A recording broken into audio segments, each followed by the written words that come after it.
It's time for Supply Chain Now Radio, broadcasting live from the supply chain capital of the country, Atlanta, Georgia.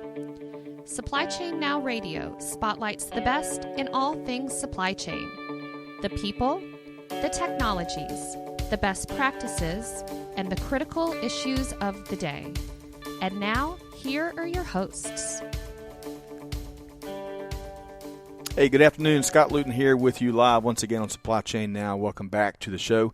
So you may be having deja vu. We're going to be chatting today again with a supply chain technology leader that's helping organizations make bold bets and better decisions. On a quick programming note before we get started, though, first you can find us wherever you get your podcast from. And we ask you got to subscribe so you don't miss anything. Secondly, we got to thank some of our sponsors that allow us to bring these best practices and innovative ideas to you, our listener.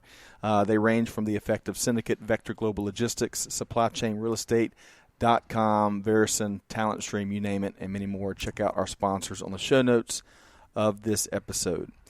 Okay, we're going to dive right in. We're going to welcome in our two co-hosts here today that's going to help me wrangle the conversation with our featured guest. First up, Will Haraway, founder and chief evangelist with Backbeat Marketing. Will, how you doing? Great, man. Good to see you. Great to have you back. And Greg White, serial supply chain tech entrepreneur and adjutant and trusted advisor. Craig, how you doing? I'm doing quite well, thank you. Adjutant. Yeah. Adjutant and the evangelist. That's going to be a new buddy cop movie. Yeah, that's right. That's right. Well, and our featured guest today, I think our listeners are in for a treat. Cliff Isaacson, EVP Product Strategy with Blue Ridge. Cliff, how you doing? Good. Good to be back. Great to have you back, and we're going to keep our fingers crossed that Murphy's Law does not enter into the conversation today. But nevertheless, looking forward to diving more into your background and your story, and then, of course, some of the cool things that Blue Ridge is up to. But first, the news desk. Yes. Will and Greg, what's Malcolm and the news team talking about? Just handed to me. This Just handed to me. But literally, this was just released a few hours ago. Our friends of the show, Resilience 360, they monitor every supply chain disruption around the globe. Yep. They have been on top of this coronavirus outbreak. Obviously, it's there's been a terrible and tragic loss of life, but they are looking at it from the perspective of global business, global manufacturing, and supply chains that are continuing to feel the effect of the coronavirus epidemic. Factories, logistics providers looking to resume operations. They're now facing labor shortages and regulatory uncertainty with, all of the things that are getting shut down. Mm-hmm. So today they released the top 10, or not the top 10, pardon me. They revealed the 10 supply chain risks from the coronavirus outbreak, and I was going to give you just top level what they are. Yep. So number one, lockdowns causing labor and supply choices in factories. That's because of city-wide lockdowns, because of quarantines, have triggered labor and supply shortages as Chinese authorities seek to contain the virus. That one seems pretty obvious, right? So number two, regulatory uncertainty slows the restart of factory operations. That manufacturers are facing the challenge that the requirements of these the regulatory agencies in China, you're dealing with provincial, municipal, and even district level as they seek to restart the things that have had to stop because of the virus. Number three, obviously a big one, public health requirements impact industrial operations. Number four, suppliers invoking force majeure causes on the rise. That's an interesting one, right? On top of production delays in orders, that's interesting. Companies dealing with suppliers in China will have to face legal defenses that invoke force majeure clauses for non-performances. Almost completely unused, the force majeure clause. Right? So being used there, though. Number five. By the way, you say that better than I said deja vu, right? So you get bonus points for your French. But for my French country? Yes. Yeah, that's right. My West Tennessee French? Yes, I love it. Right? So number five. French provincial. Exactly. There we go. Provincial border checks exacerbate trucking shortage, right? So because of the border checks, it's slowing. They have to do it, but it's slowing everything down. Right. Number six, closed borders delay movements to and from Vietnam and Hong Kong, which is also a problem because that's where a lot of these manufacturers are shifting. They're shifting, right. their production and reshoring a lot of the materials, because right? of tariffs and whatnot, right? Yeah. So even those areas are being affected. Number 7, labor shortage causes congestion at airports and seaports. Again with limited capacity available. This is a good one. Number 8, blank sailings reduce ocean freight capacity out of China, because also as a big problem that they're having is that this is also Chinese Lunar New Year at the same time. So they've extended that until February 9th, and shipping lines have announced extensive blank sailing programs for vessels until the end of February. What's blank sailing? It basically means that there's not anything on the ships. Really? Yeah. Number 9. Wow. Bobtailing it in a ship.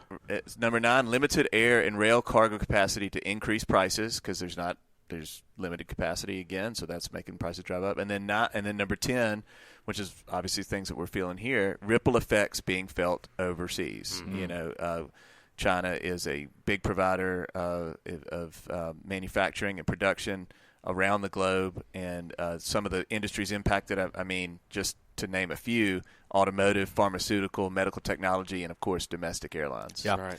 Yeah. What's interesting, the first thing as I listen to you going through all those 10 items is just when, if anyone wonders why supply chain is so tough to manage, just when you think you have responded sufficiently to the trade war, along comes the next thing, right? Well, and it's multi-dimensional, too, it is right? multi, this thing, right? And it's constant. It's a constant churn, and just, putting out this fire just to get to the next one. That's why folks in supply chain and supply chain managers make the big bucks. Yep, and that's internationally. There's equivalent issues domestically with capacity shortages, labor shortages. So, it's not any easier for those operating just in North America. Which is why companies are paying big bucks to get more access to the information, so we can make better decisions faster. Right. Right. And we're going to talk more about a little more about decision making here today with Cliff and what Blue Ridge is up to. So top 10 list, I love that. Yeah. We will publish a link to that in the show notes. Yes. Yeah. Good work over at Resilience 360 and and Malcolm. Malcolm wanted to clarify blank sailings. It's when the sailing is canceled by the carrier. So that could mean the entire shipment and string is canceled altogether. Oh, got it. So there are ships sitting in the harbors, maybe chock full, but going nowhere. Yes. Is wow. that right? Yeah, Malcolm says that's correct. Okay. Yeah. Like that. I'm glad we've got Malcolm. He is the best, isn't he? God bless. We need to maybe give him a raise, Scott. Yes, I agree. We got to keep him. We got to keep him on board. All right, so Greg. So I have 2 announcements. First, I want to announce that if anyone is expecting me to be objective in this particular episode, forget about it. So, it sounds like it's from a movie or something. Forget about it. In the spirit of full transparency, I am founder, major shareholder, board director for Blue Ridge, and big fan of what the company has done and continues to do. So, we're always transparent. Yeah, here at Supply Chain. Transparent, it's very important. Yeah. And then secondly, I think, and this is what's really important from the news standpoint, so Blue Ridge has been putting out the state of wholesale supply chain, right? This is the third year. About every year, for the last 3 years. So I'm interested to kind of get you guys are a little bit closer to the it just came out on the 28th, I think, right, of January. Yep. So, it did. So I'm interested to see what you guys have in terms of takes on, what you found. So in the pre-show run-up, we talked a little bit about some pretty dramatic changes in stats, right? Yeah, and Cliff and I were on a webinar just last week talking about this. But one of the things that I found one of the most interesting things from a year-by-year basis was the increase in people measuring their success by forecast accuracy. And I wondered if you wanted to give a thought as to why it's starting to rise finally, because if you look at the numbers, it was 30% in 2018 that they measured it by forecast accuracy, these wholesalers. 26 dipped down to 26% last year, and then the 2020 report shows almost 40%. So that's 10% over a 3-year period. I think people are getting smarter. Right. We talked about it last week. Some of the metrics are going to vary by usage, because it's a trade-off. It's typically a trade-off between dollars invested and service levels that are going to get impacted versus forecast accuracy should only go up. And I think maybe one of the other things driving it is that people are starting to see significant improvements as they add technology, as they add demand forecasting methodologies and demand sensing. And they're finally able to capitalize, I think, on the wealth of data that's out there. And we seem, I mean, we talk about this a lot. We've seen a big impact by AI and other technologies that are able to capitalize on the rich data that you've got of customers. And another thing that's shifting in distribution is, I have to say it, look, the number one concern of all distributors is the impact of Amazon Business on their business, right? That is universally the number one concern that distributors and wholesalers have.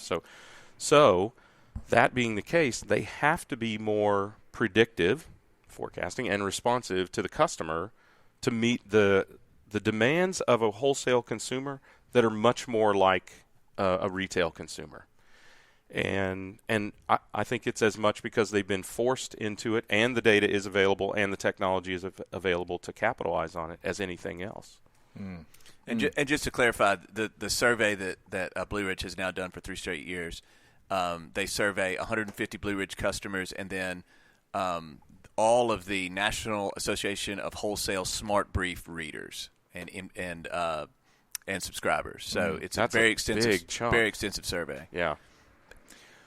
So here's a stupid question, but I want to kind of before we dive into Cliff's journey and the story, when we say demand planning for folks that think they know what that means, but there's still a little bit of doubt in their mind. What are we talking about? Now we're talking about forecasting out what consumers are going to buy, what their end customers are going to buy. If you're a distributor, you may be selling on e-commerce channels or direct to consumer, but you're additionally selling to other businesses, retail, potentially even other wholesalers. And so understanding what that demand pattern looks like allows you to plan ahead, because if you want to meet that demand, you have to have the inventory available. You don't want to stock out. Right. You don't want to stock out. And so correct me if I'm wrong, and I know these three will. You want to look at historical numbers, but that's not the gospel truth when it comes to demand planning, correct? That's right. There's other things coming up on the horizon that are going to adjust that. Events, promotions, pricing activity. Market influences on the customer. I mean, the thing that you have to think about and this is a big transition mentally and technologically for not just distribution but also retail. For so long we have been forecasting the item, right? And for years we've been preaching, look at any item in front of you and tell me what that item does, how that item moves, what are the tendencies of that item, right? All these items that are sitting in front of us, they haven't done a thing, right? What you're really predicting is the customer and their actions and those influences on the customer and to what extent and why they will influence that customer. So I think where companies are coming from now is the why is as important as the how much. It may be even more important is the why, because in distribution you have a lot of items that are very spiky in terms of demand. The how much doesn't even matter. It's the when and the why will that item sell, because you have so many items where you sell nothing for weeks and then you sell 500. Why is the only question that really answers that problem. And that does get you away from this reactive historical view and trying to use that to predict the future versus what you use the word predictive, which is looking at these activities and influences. Forward. Yeah, exactly. Yeah. Will, were you going to say something? No, just it also has to do with just the real-time things that come up, and I think that's where a lot of this technology, certainly Blue Ridge technology, has addressed that you can start to get those factors and factor them into your demand planning and forecasting. I mean, everything from certainly seasonality is always going to be a big thing, but I mean the things that happen. I mean, like the coronavirus, for instance, or I mean, just how is that going to affect the way that people are shopping and for certain items. I mean, that's something certainly to consider. Yeah, absolutely. Okay, great and fascinating backdrop as we dive into the conversation with our featured guest. So, Cliff, and this is your second time. We could call it third time on the show, but you're a repeat guest. So we love when folks come back on the show. So much has changed since we first met. Like his look, first of all, right? I like it. No, I like it. I think that's styling, man. Wizened look. Yes, that's what. Let's go with that. Were you Sage? Was he clean shaven last time? Yeah, sure was. All right. So first off, like we always do, we want to find out more about Cliff, the person, right? Cliff Isaacson. Where you were born. Where'd you grow up? Give us a skinny on your upbringing. Sure thing. Just flew in from Chicago, my hometown. So born in Chicago, but actually raised in the sticks of northern Michigan. That's right. So very remote area. UP? You weren't the Upper Peninsula. You're kidding me. Wow. I grew up, so you 4 love hours. cold weather. I don't love cold weather. I live in Atlanta for a reason. There My you wife go. and I are happy not to chip ice off a windshield ever again. Yeah. Speaking of Chicago. Yeah. Right. No, it was good. It was good to grow up there, but I wanted to get out. Everybody wants to move away, and then then misses it. Did you spend a lot of time in the city? How far were you from Chicago proper, I guess? 7 hours north. Oh, okay. It was 4 hours from Green Bay. Okay. It's closer to Canada. It's very close to. I grew up watching Canadian television. That was the Okay. strongest signal. Back when we had signals Really? for television. I didn't even instead think of about that. Hockey fan? a hockey fan. I grew up in hockey country. Actually, the town that I grew up in is the birthplace of professional hockey. Really? So what town is that? Houghton, Michigan. Oh, okay. So home of Michigan Tech University. Yeah. Okay. All right. So university town, very small university, but it's a lot of professors' kids and a lot of university kids, which I grew up with. So a bent for technology and education and math. Which is what I really, I was a nerd, but it was a nerd in the middle of the woods. So I'm also doing all the sports stuff. Yeah. Skiing and swimming and cross country and getting out in the wild. And then when I'm not, I'm on a computer programming. What was the sport that you were best at? I was a pretty good swimmer. I've never been a really strong runner. Once we had kids, I switched to running because it's very time efficient. But I do triathlons, and unfortunately, the swim is always the strongest leg, and then I spend the whole race after that getting passed by faster bikers and runners. So big guys with long legs. That's right. That's right. So clearly, early on, you identified a love for all things math and computer programming and data and stuff like that. Is that what you majored in college? It was computer science. Okay. It was an engineering degree. Where'd you back go? then, Northwestern, down in Chicago. I was attracted back to the big city, and the cold weather didn't scare me off. And I got a ROTC scholarship. So the Navy was paying for it. Private education is a little pricey. Especially so at Northwestern. Uncle Sam picked it up, which is always nice. So you graduated with a computer science degree from Northwestern. Correct. And then what did you do? I spent a couple of years as a nuclear submarine officer. Look at that. And learned what many poor life choices along the way. I don't know if that was one of them, but it. But it's a hell of a story. Oh, it's a hell. Yeah, it is. It was good experiences. There was some. We had an explosion at test depth, and we were testing some equipment used by the SEALs, and it was an R&D submarine for many of my years. So it was some fun stuff. When you watch The Hunt for Red October, so can you pick out all the fallacies in that? So that was my movie. My brother is a retired Navy pilot, and so his movie was Top Gun. Of course. So guess which one was a little bit cooler. But I really latched on to Hunt for Red October. It was actually pretty accurate. All right, so you are in a very small percentage of people that had lived the submarine life, right? Yeah. That's right. So what's one thing that most people would not even connect with what it takes to operate a submarine or live on a submarine or, get deployed? What's one thing that would really surprise folks? This is a bias that submariners have, but the International Space Station and astronauts, they always send the pilots, and our argument is always, no, you really ought to send the submarine people. We're used to small spaces where if anything goes wrong, you may die.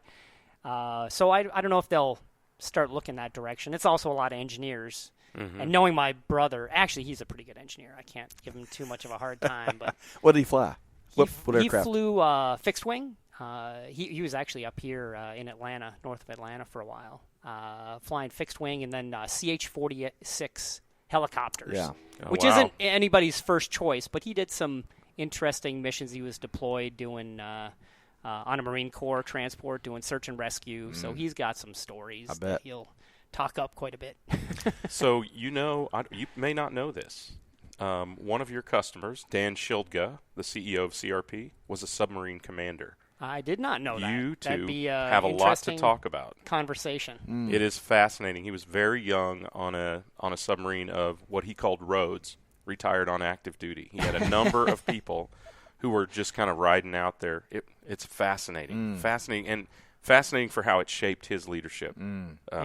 So I think you guys would have a great conversation. Well, I'll have to ping him. We have our customer conference coming up. No pun in intended. April, so that's right. One ping Greg only. dropped. Look at that. Dropped that one in there. That was good. So, all right. One ping. That's right. All right. That was a good Sean Connery. Yeah. It's pretty Country good. Sean Connery, country French, country Scottish. I love got it. I can do anything country. Yeah, flexible. I love that. All right. So, Cliff, after serving your country in the U.S. Navy, tell us about your transition into the private sector and where you started. I wanted to do grad school, and I was still towards a bent for technology and math and science. So I looked at MIT and Carnegie Mellon. Boston is kind of expensive, and I like Pittsburgh. I actually love Pittsburgh, good blue-collar town. But I worked there for a year first to get some programming experience back and learn industry. And you're a little bit blind coming out of the military with how things are done in the business world. So it was good. It was a good year experience. Then went to grad school at Carnegie Mellon, focused on operations research and more math stuff. Wow. And then I did strategy consulting after that. Okay. So those are the first few years after in the private sector. Is that right? that's right. And, doing consulting work, get some more viewpoints on industry. It was actually one of the projects was strategy work at Goldman Sachs in Manhattan. So that was an interesting project. Nice. Definitely a far cry from the submarine and steel-tipped shoes. So And Houghton, Michigan. That's right. So it was good. All right. So when did getting into technology, right? Where you are now, where Blue Ridge is now, what was your first role? What you would call a technology role? Technology role. So I I got the bug. This was '99. Still doing the consulting work, and another person on a project also had a supply chain planning background, and we started chatting, and it was a hot startup environment. So we left and founded a supply chain software company here in town, and that was in trucking logistics. It was doing bid optimization for freight for flatbed and dry van, and we built dock scheduling and some other capabilities into it. Raised a lot of venture capital, and sold that in 2003. Okay. So I was co-founder and on the board and chief technology officer. Okay. So I was, went from strategy consulting, which was a technology strategy consulting, right, into supply chain planning. I'm a hard hat and steel tip shoes person. When you're working on Wall Street and you're wearing a suit, sadly enough, you miss the days of a little bit more down to earth activities. Yes. And supply chain is good stuff. I agree with you.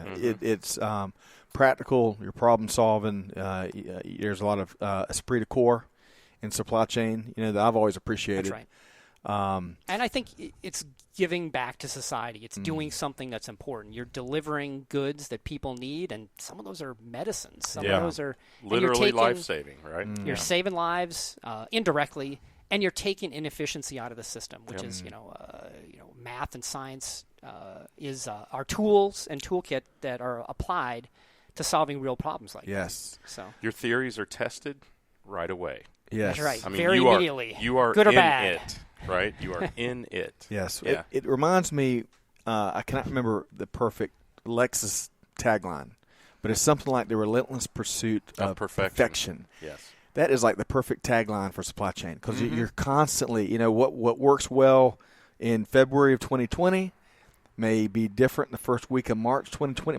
It might not even make it to the end of the month in terms of reinventing the process or fixing this problem. That's right. And if we're going to kill that analogy, it's also driving that Lexus down a broken road with bridges that keep exploding, and it's a lot of volatility like that. On that. You're a quick study. I like that, Cliff.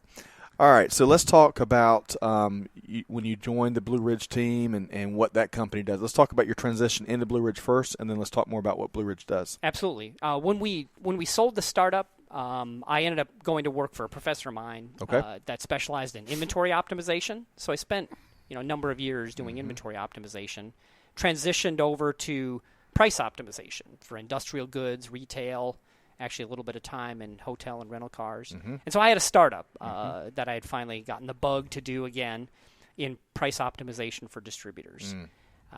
And when I had some connections at Blue Ridge, and Jim, the CEO, reached out to me, and we started chatting. And so I joined to head up product strategy, as well as them acquiring price optimization. I've written quite a few articles and have really advocated demand shaping, which is really using price optimization and supply chain planning together to influence that forecast, that demand forecast. And I think it's proving out in the marketplace, where I think supply chain planning used to be in a small box, and it's really growing. Right. And I think price optimization, which used to be this niche field, with many facets and actually separate subdivisions, retail pricing, business-to-business pricing, is actually getting folded into supply chain planning. Okay, so when you say pricing optimization, are we talking about firms that are they've got a cell phone, and should they sell it at $99 or $999? That's exactly right. Okay. And it's it's the standard truism: when you raise price, you will tend to sell less of something. People will buy from a competitor. They will not purchase or make the purchase decision if they have that option.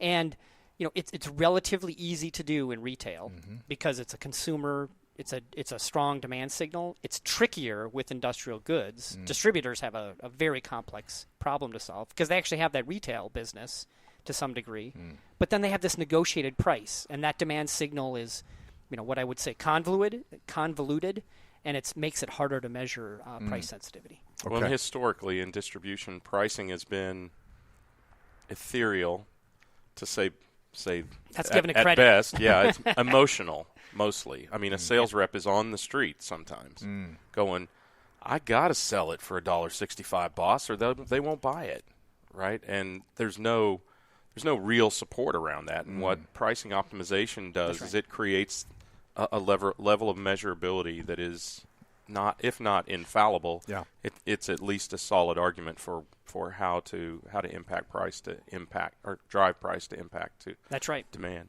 And for many distributors, they're also overly relying on their suppliers, and they're doing simple cost plus.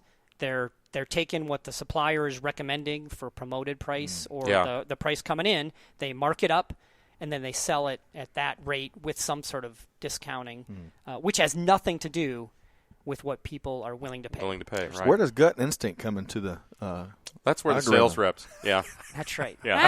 Sales reps handle this. I will never discount the art of pricing. Yes. There is some degree of that, but supporting it with science, supporting it with the concept of measuring where something is underpriced, overpriced. It works to the benefit of somebody that maybe it's an organization with rogue sales. Yeah.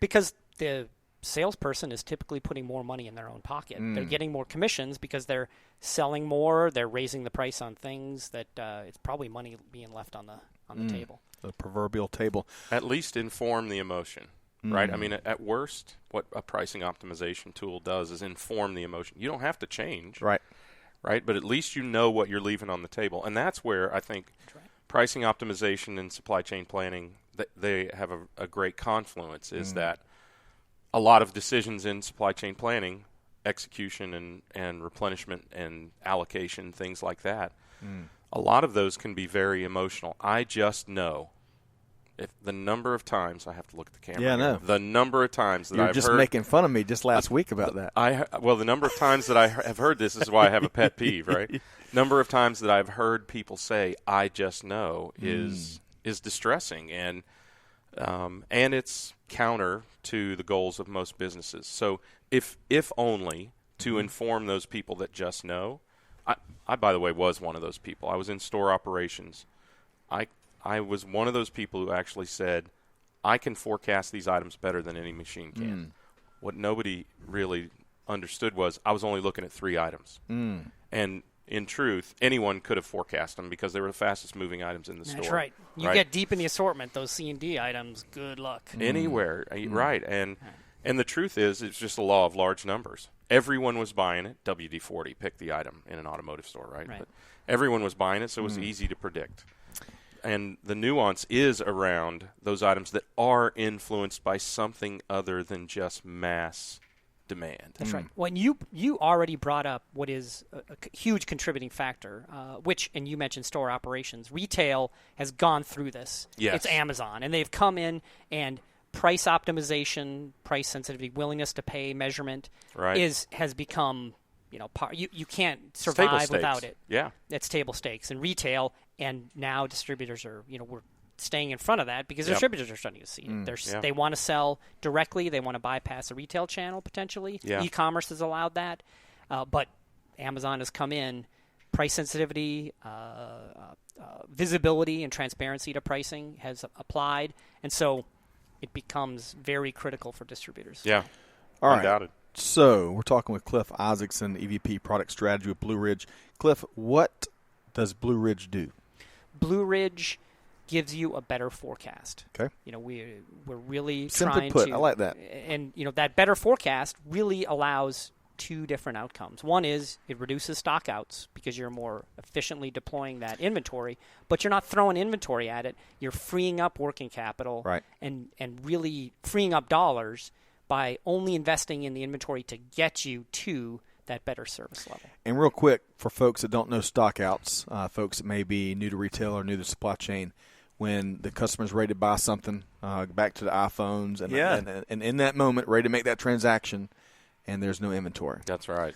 Or there's no inventory immediately available. Now that there's more expectation for immediacy and availability, and it may be inventory sitting in another location. It has to be at that. And you lose that sale. Yes. You lose it. Or you spend a lot to fulfill it. Yes. I mean, if somebody wants it delivered in Atlanta and you only have it in Reno, you can still fulfill demand, but lose it's money going on the to cost item. you. It's going to cost you out the yin-yang to do it. And companies are doing that because the expectation of the customer is so high for fulfillment. They will do that, and that becomes very costly. And, what Blue Ridge does is creates an economic analysis that says it's too expensive to fulfill from there. This is the fill rate or service level or customer experience that you're trying to reach at this location, and it can tell you how much to carry to fulfill demand, standard demand, and just in case. And this is where your demand is. Right. It can get that specific with it. Yeah. So it helps you figure that out as far as the fulfillment issues that Greg was just talking about. Yeah. And we're really solving it from a short-term planning horizon and a long-term planning horizon. Okay. The short-term, the traditional supply chain planning problem is as you work a demand forecast, you have to order from suppliers. And that means filling the container ship, the container ship from China, or now the container ship from somewhere else, or the truck coming in, the inbound truck. You got to fill the truck. You got to order things you may not want to order. You're filling within brackets. And so now it impacts your inventory. You're putting money towards and working capital towards having that availability. Now, based on that, price optimization fits well with that because you can use pricing to drive demand on items that you're now overstocked on because it costs a lot to store something in a warehouse or store something even more so in a retail location. So that's your 12-month horizon. Yep. But there's a bigger horizon. What do you do 3 to 5 years down the road when sales thinks that certain customers are going to buy more? Well, you're really going to invest money in inventory to support that. And so there's an S&OP, sales and operations planning, and this collaborative nature of working a longer-term demand forecast problem. And that's where you can actually use tools now to reach into your customers. Yep. And then upstream, up into the suppliers to actually share that information. So those 3 are really working well together. So that discussion you were having around around who gets involved in forecasting with an S&OP, a sales and operations planning, or an IBP, which is integrated business planning, business sort of beyond the four walls of the organization. That allows everyone who has an input to get involved and everyone to kind of reconcile and consolidate a plan. Everybody joins the party. Yeah. Gotcha. Yeah. Okay, so improving forecast at the core is what Blue Ridge does. That's right.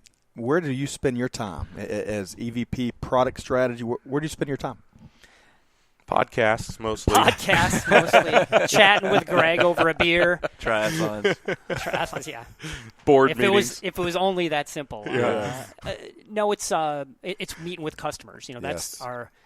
That's core to what we do. And so I was just flying in from Chicago, meeting with a customer yesterday.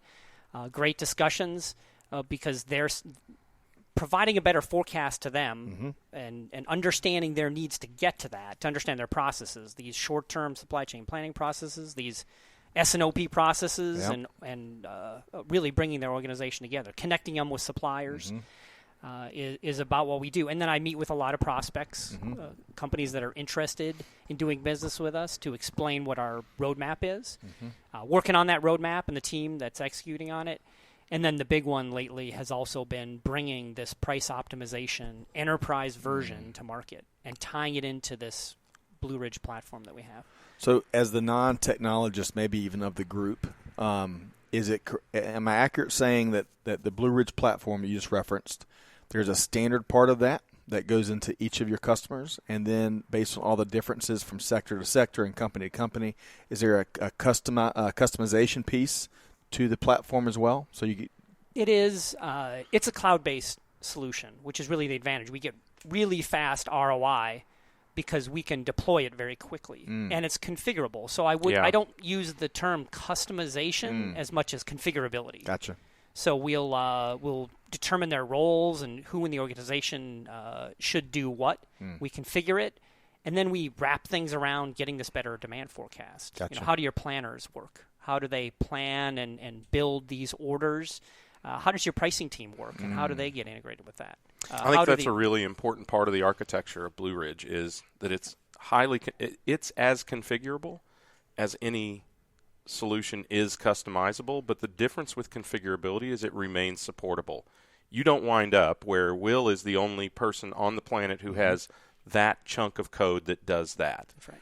Right, and I think that the architecture that has been built at Blue Ridge allows us, you guys, to. I still go to the board meetings, so I can say us.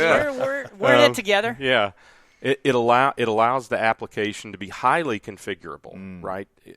To whether what your role is, what your industry is, what your company goals are, and those sorts of things, equal to the customization. But also 100% supportable and easily switchable. Okay. So that, I mean, look, this is something I believe about cloud applications in general. The reason that they are coming to prominence is they have literally unlimited processing power. Literally. I mean, literally, not figuratively, literally. Unlimited processing power, and it's cost effective, because if you need 1 million servers for 30 seconds, you go get 1 million servers for 30 seconds and you scale back down. But the additional thing that a cloud application allows you to do is to build a lot of this configurability using switches and dials, virtual switches and dials. Yep. And make it as configurable as any other solution is, but still supportable from a single code base. That's right. There's a third piece to it as well that I think is becoming more and more important, which is it's cloud-based, so it's not just inside your four walls. It's not on-premise. And that means connectivity downstream, outside your four walls, down to your customer level, because you want to be able to forecast. Big customers are going to really influence your demand, and understanding their inputs and their demand behaviors. And then really important upstream to suppliers, being able to integrate and give them a picture of what your forecast looks like so that they can plan around it, because we already talked about volatility. And on their supplier base, if you have to switch suppliers or they're capacity constrained, you may be capacity constrained, which is also an impact. You got to consider, how are you impacted by labor, transportation capacity limitations, warehouse capacity. What about your suppliers? Right. Yeah. If you can connect in with them, they appreciate it. Absolutely. Makes everybody's job easier. and you're sharing information upstream and downstream too, which also helps. And you're translating the forecast into something that's relevant for that for a supplier, because what you sell means nothing to your supplier. What you intend to order from them, what your supply plan is really your supplier's forecast. So it's important that translation is made accurately and effectively, timely, and then communicated externally. Love it. All right. So told you I wasn't going to be objective.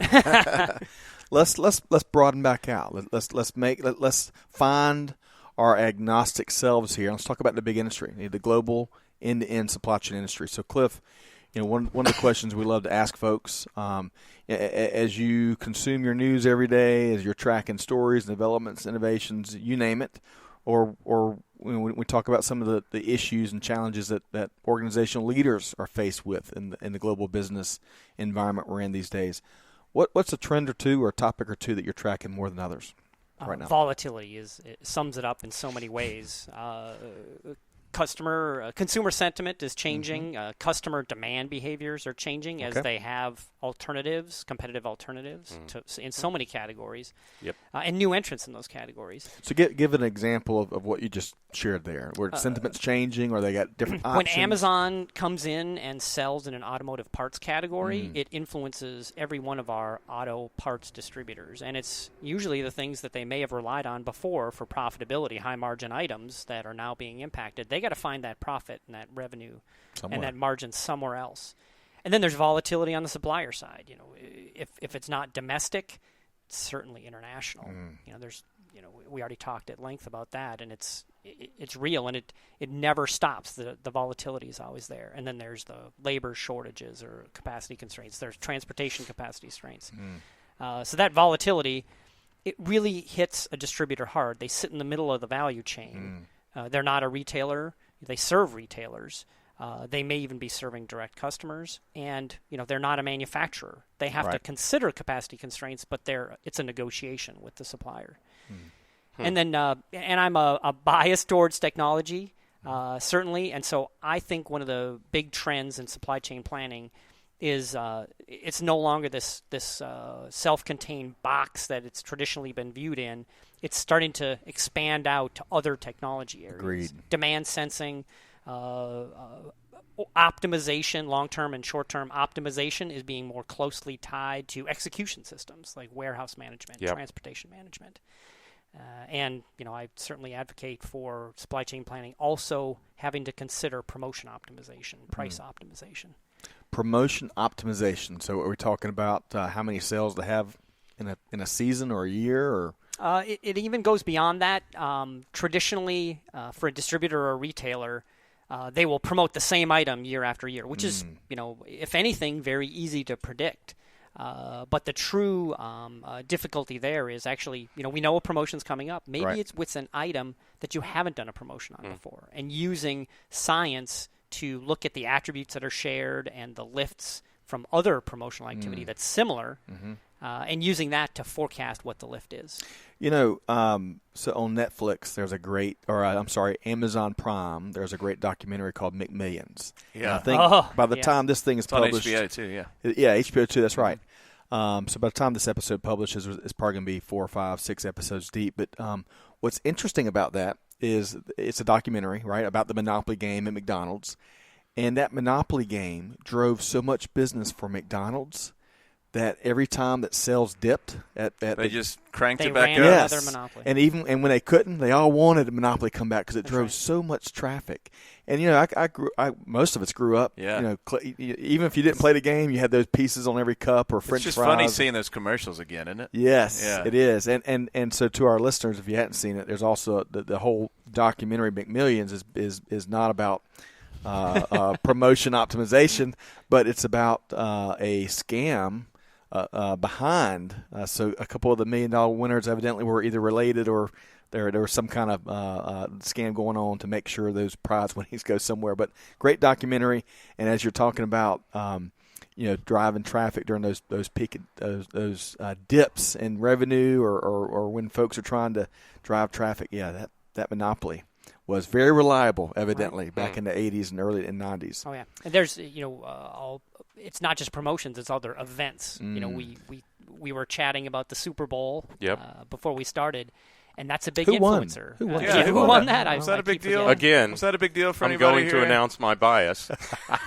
So that drives demand in Chiefs. certain markets. The Super Bowl itself drives demand Yes. for certain categories because the event shifts, the location shifts, and you can have weather events and many other events that when you look at those and understand the influence on demand, it's really moving to predictive analytics. Yeah, that's why the why is so important. The why of demand is so important. And Cliff, wasn't promotional planning a big part of the survey as well, as far as the wholesale? It was growing in interest and right. That was something we kind of didn't expect that continued to rise as well. That's been very vexing in retail for decades. Right, and I think because distribution and wholesale is looking more like retail, and the customer expectations are more like retail customer expectations. I think that's going to become more and more prevalent. It is, and people. You can hold me to that, and we'll see what 2021 says, right? Okay. Well, people have to make a choice between everyday pricing, everyday low pricing, EDLP, and this high-low, which is a dangerous EDLP. EDLP. Oh, yeah, That's a pricing. New that's a pricing acronym. term. Did Love Walmart invent that? I think They drove it for sure. Yeah, they drove. Versus what has traditionally been a high-low, which is Sears and J.C. Penney and Remember Bed Bath and Upton's? Beyond. So and so it's a slippery slope when you start to rely on promotions to drive because people activity. will wait for them, right? I mean, they will. You train your consumer to wait for those promotions. Right, and do basket loading. You got to be very careful with that. Yeah. Okay, so going back to volatility, right? It's one of the things that you're really spending a lot of time. And I think if you're in supply chain, Greg, you're very volatile. I am. Yeah. He is. What do we call him? An adjutant. He's an Adjutant. adjutant. Yeah. yes. All right. So anything else? There doesn't have to be a number two, but if there was, is there anything else in the global business environment that you're paying more attention to than others right now? The easy one, especially looking at price and price optimization, is that Amazon effect. It's price transparency, not just from Amazon, but Grainger is becoming a behemoth. Yep. And we've found in other research that it's a world in distribution of have and have-nots. Yes. And the haves are using technology. One of our key customers happens to be in HVAC, but when we talk to them with their executive team, they clearly stated, we sell widgets. It's not about the widgets. It's about the technology we bring to bear to manage that better from a demand forecasting and a pricing perspective.